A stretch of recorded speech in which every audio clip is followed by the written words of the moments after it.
as we bring in former Razorback and Super Bowl champion Brett Goode of Henderson Phillips Solutions into the conversation.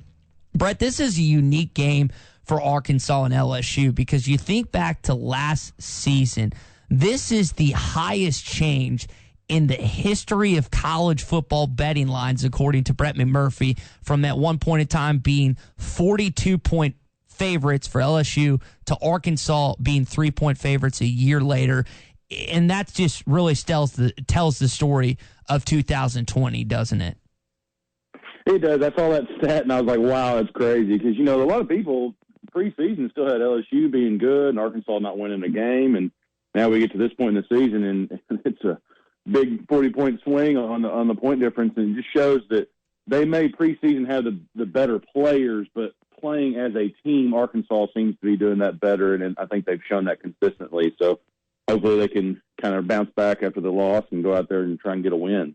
Brett, I've had conversations with Marcus Spears, Jacob Hester, Matt Moscona, who does radio in Baton Rouge, and they feel like this rivalry has kind of dwindled and died a little bit. So from your perspective as a guy that's played in this rivalry, how important of a game was it as an Arkansas Razorback football player?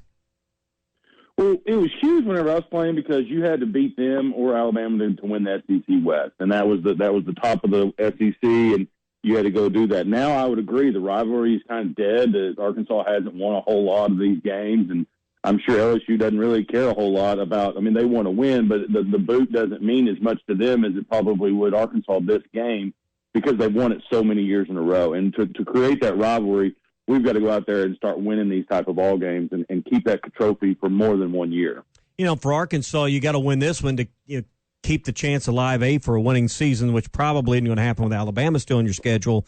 But for LSU, it feels like this is a breaking point just to salvage your season. It feels like with everything going on around their program this week off the field and the USA Today report, a win is what they need this week to really kind of just salvage things with the LSU program that's just been in shambles compared to last year. I've made the point this week, Brett, that this is a matchup of two programs that couldn't be more juxtaposed this year when comparing national champion a year ago that's now 2-3 versus a team that didn't win more than 2 games the last 2 years in Arkansas, that both of these programs seem to be going more in opposite directions than any other two programs in Power 5 football right now.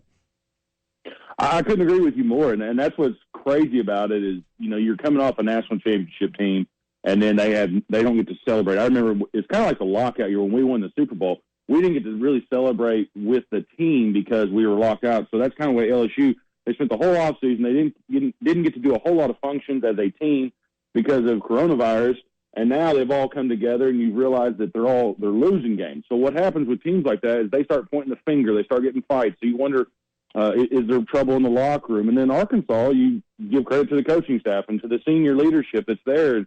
You say, wow, they've come together and they're putting this thing, in play. And I heard your stat right before about the turnover margin.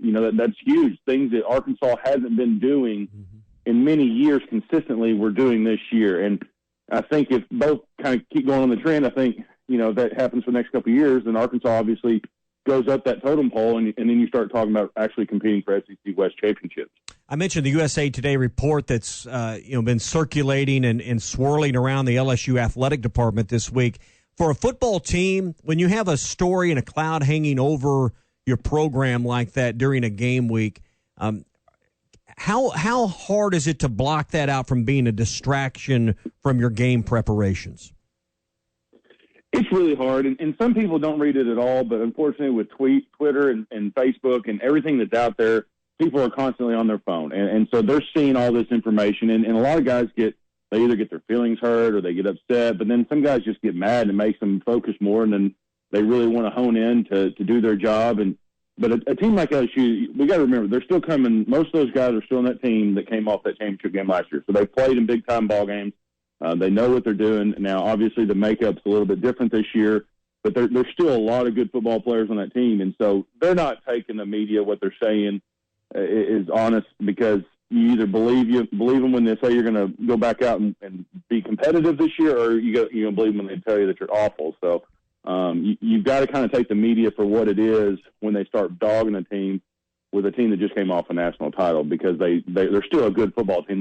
They're in a really interesting year with COVID, new coaching staffs outside the head coach. They've really mixed up the whole program, and they've got to find some senior leadership. So I think that they'll take a step forward, but they'll try not to read those articles. Former Razorback, former Green Bay Packer, now part of the Henderson Phillips Solutions team, Brett Goode, with us on the Morning Rush. Brett, you got to play in this series. I wonder, from your perspective, either the game or two that you played in or just from a fan perspective, what is your favorite Arkansas LSU memory? Well, unfortunately, when I was playing, we kind of struggled against them, but I enjoyed the game in Little Rock, and then after I was done, the game, watching them go to 3 overtimes and win that down there in LSU. So those two are my top two. Probably, I would say the latter was beating them in LSU in that atmosphere with a lot of guys that I had just, got through playing with the year before at Arkansas, and getting to see those friends actually go out there and be able to bring that boot home. That was very memorable for me. Brett, you mentioned the Little Rock game in 2006. I was in attendance for that one, and I remember when Darren went 80 yards just right up the gut and outraced the LSU safety, only to see Trendon Holiday take that kickoff return back to the house. How much of a dejection play was that to see LSU score on special teams one play later after Darren goes 80? It's really hard to do, and that just kills your team. That you're riding high, and the emotions are going there, and you've got the momentum. You're going that way. You're playing at home. Little Rock's rocking, and then they do that, and it just shuts everything down, and it just puts back in reality that maybe they are who they are. Being a better football team, and unfortunately, that's what happens a lot of times in football. Brett Goode with us here on the Morning Rush. Let's talk some special teams. Devion Warren, unfortunately, going to be lost for the year with an ACL tear. He's one of your kick returners. How do you think Arkansas will approach the return game? You've got Burke still back there, and certainly when it comes to the punt game, you want to look at that. But with Warren out, how would you approach the return game now? I think it's next man up. I think that you sit there and somebody's got to pop up there and go. I mean, that you see across the board, a lot of teams have to deal with returners. It's unfortunately, knee injury that comes to it, but we've got to have somebody step in there. And I think that Patton will have a good game plan and try and make it beneficial for us to be able to be productive in a game like this where we need our special teams to come through. Now, Arkansas got a chance to return kickoffs quite a bit last week, unfortunately, against Florida. But one thing that kind of stood out to me is it seemed like there was a few more holding calls on returns last week with special teams. What stood out to you, and did those holding calls, did anything jump off the screen to you when watching those plays? So the holding calls they're a killer on special teams, and like you said, we return a lot of kickoff returns, not very many punts, which means we're not doing very good in the ball game. But to see a guy get a holding call on special teams, what happens is, and this, he loses position and he keeps holding on, and his feet get out of line, and they keep trying to go, and there's so many different tricks and techniques that they can do to keep from getting those holding calls, and you just kind of want to hit the guy square in the chest if you can't. Your returner's got to make somebody miss for you to have an explosive play. Anytime you see these guys score a touchdown, whether it be college or NFL, they're still making a guy miss. You'll see right at the point of attack, somebody's missed the block, or they let somebody go free, and that guy makes a good move on the play and then takes it to the house. So we've got to keep our hands inside, and when you start to lose that leverage on the guy, we've got to let go, because if we can just gain 10 more yards instead of going backwards 20, that's going to help us out in the long run. If their feet are beat, they're going to cheat. Isn't that the old adage? That's it. That's right. Yeah.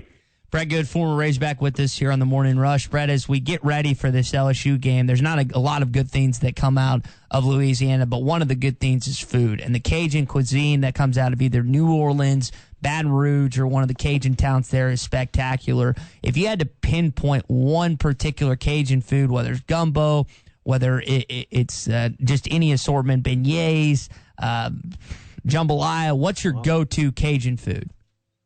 I love some crawfish etouffee, but we also had this in Green Bay.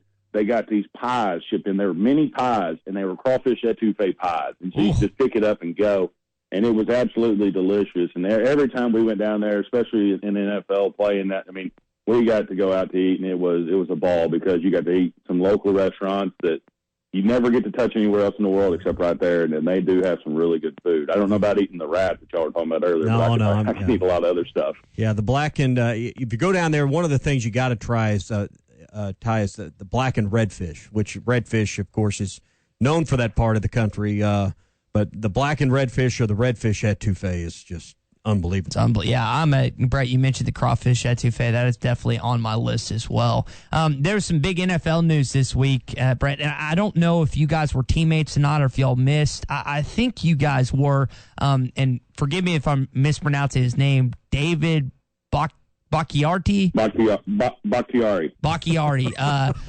paid. I don't know which one of you two are right. Highest paid ever offensive lineman. What did you think about him getting upwards of 20-something million a year as an offensive lineman, man? I'm super happy for David. You know, if you look at a picture from him in college, Colorado, to where he has come now, and he really is solidified himself as one of the best left tackles in the game. And when you get that and you're protecting a quarterback of Aaron's, you know, tenure and the price that they pay Aaron, you've got to protect him. And so you've seen that with Jason Peters, you know, playing left tackle forever. And David is a great player, but he's an even better human being. And so I'm happy for him. And it's just great to see that you guys get paid like that. Made you wish you were about 4 inches taller and 50 pounds heavier, didn't it? Yeah, I had to be about 15 years younger, too. Yeah, that's true. Let's see. So we're week 10 of the NFL season? It's week 9 or 10. Just, I know your Packers got a big win over the Jacksonville Jaguars, almost squeaked it out. Aaron Rodgers is Aaron Rodgers, man. But when you're looking at the rest of the way, when you're looking at Super Bowl contenders, Packers, Seahawks, Bills have kind of inched in that category. We got to mention the Kansas City Chiefs. There's probably a name or two I'm not listing that someone's going to yell at me about. Is there anyone that you think solidified? Steelers. Can't forget Phil Steelers. Is there anyone that has kind of made your opinion of them change in the last week or so, where you think they're much more of a Super Bowl contender than they were a couple of weeks ago? Well, I'll tell you who I've taken off the board is the Saints, with seeing what Drew Brees did.